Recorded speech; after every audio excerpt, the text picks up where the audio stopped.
మాజీ మంత్రి కొడాలి నాని అత్యంత సన్నిహితులకు గుడివాడ పోలీసులు 41A నోటీసులు ఇచ్చారు. మరింత సమాచారం మా ప్రతినిధి జయప్రకాష్ అడిగి తెలుసుకుందాం. జయప్రకాష్, కొడాలి నాని సన్నిహితులకు ఏ కేసులో పోలీసులు నోటీసులు ఇచ్చారు?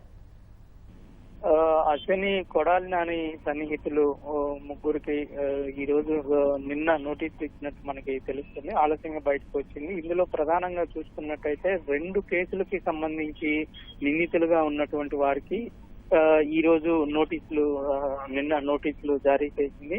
ఇందులో ఒక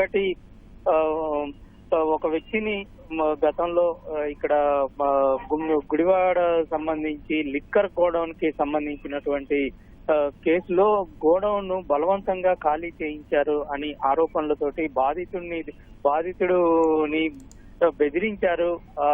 అక్కడ ఉన్నటువంటి అందులో ఉన్నటువంటి సరుకునంతా ధ్వంసం చేశారు అనే ఆరోపణలతోటి అతను ఫిర్యాదు చేసిన క్రమంలో వారి పైన కేసులు నమోదు చేశారు. ఈ కేసులో కొడాలి నాని, అదే విధంగా గతంలో ఇక్కడ జేసీగా పనిచేసి అక్కడ కలెక్టర్ గా పనిచేసినటువంటి మాధవీలత, అదే విధంగా ఏపీ బెవరేజెస్ మాజీ ఎండి వాసుదేవ్ రెడ్డి కూడా ఆ కేసులో నిందితులుగా ఉన్నారు. అయితే అప్పుడు వాళ్ళు కోర్టుకి వెళ్లి అందులో కొందరు 41A నోటీసు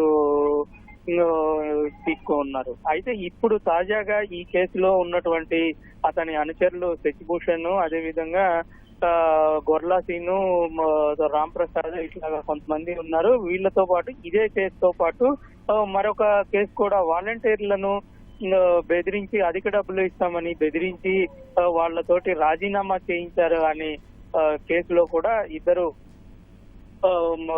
తీసుకున్నారు.